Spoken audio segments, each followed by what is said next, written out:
Well, I'm nervous. I'm sick to my stomach with nerves. I'm terrified. I'm anxious.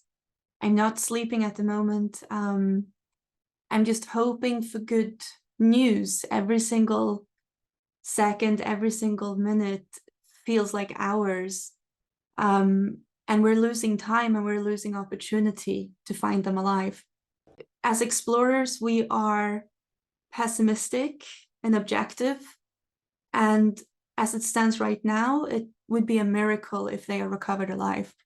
I last spoke to Hamish right before his dive. He casually just wrote that he's on his way to the Titanic and he's waiting for the perfect weather window.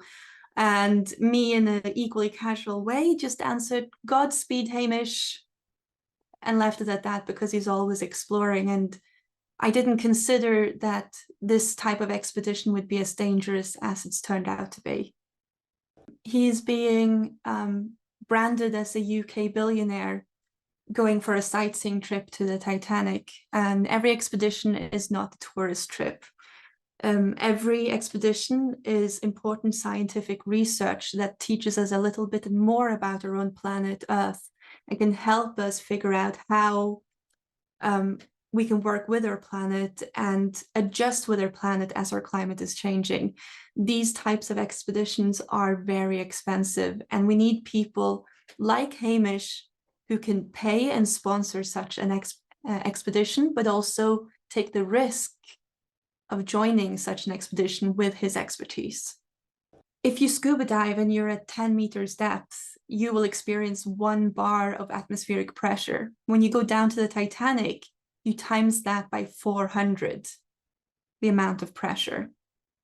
So when you go down in a 5-man submarine, they have enough oxygen to keep them alive and sustain them for 96 hours. But they also need power to stay alive. So worst case scenario, they have oxygen, but they don't have power. And if they don't have power, they're going to become hypothermic pretty quickly because of the freezing temperatures at that depth.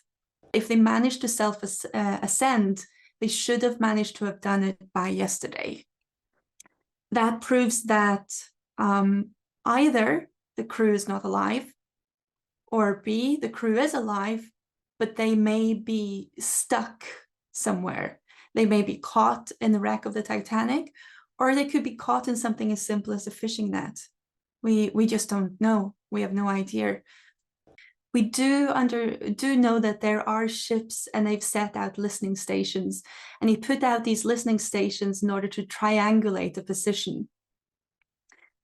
And when he hears something from the submarine, so it could be an emergency alarm, or it could be the crew knocking onto the sides of the submersible, banging just to make noise. And this will be heard at the surface, even though it's 3,800 meters to the surface. If they can pick up any sort of noise, they will be able to triangulate the position of the submersible and send an ROV down to help them.